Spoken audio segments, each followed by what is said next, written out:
আসসালামু আলাইকুম প্রিয় বন্ধুরা। সুপ্রভাত সুপ্রভাত সুপ্রভাত। সকালের শুভেচ্ছা সবাইকে।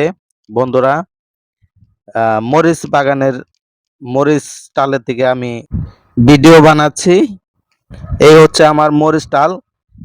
এভাবেই আপনারা বীজ রোপণ করতে পারেন।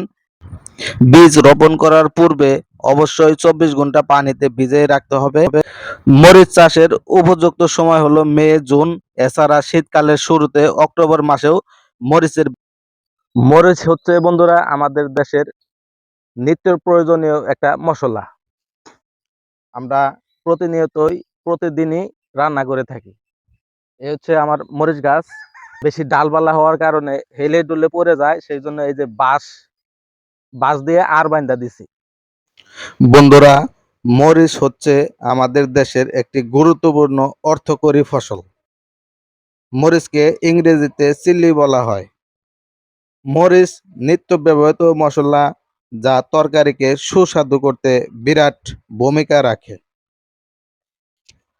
বাংলাদেশের প্রায় সব অঞ্চলেই মরিচের চাষাবাদ করা হয়, তবে চরাঞ্চলে মরিচের উৎপাদন সবথেকে বেশি হয়ে থাকে।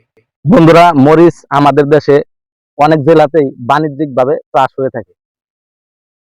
বাজার মূল্যও অনেক বেশি। এই মরিচ চাষের মাধ্যমে আমরা নারী পুরুষ উভয়ে কর্মসংস্থানের ব্যবস্থা করতে পারি। তাই আমি কিছু মরিচ এখান থেকে তুলে নিলাম রান্না করে খাওয়ার জন্য।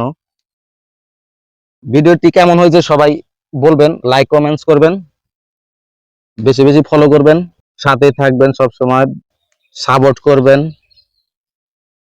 সবাই ভালো থাকবেন। আল্লাহ হাফেজ।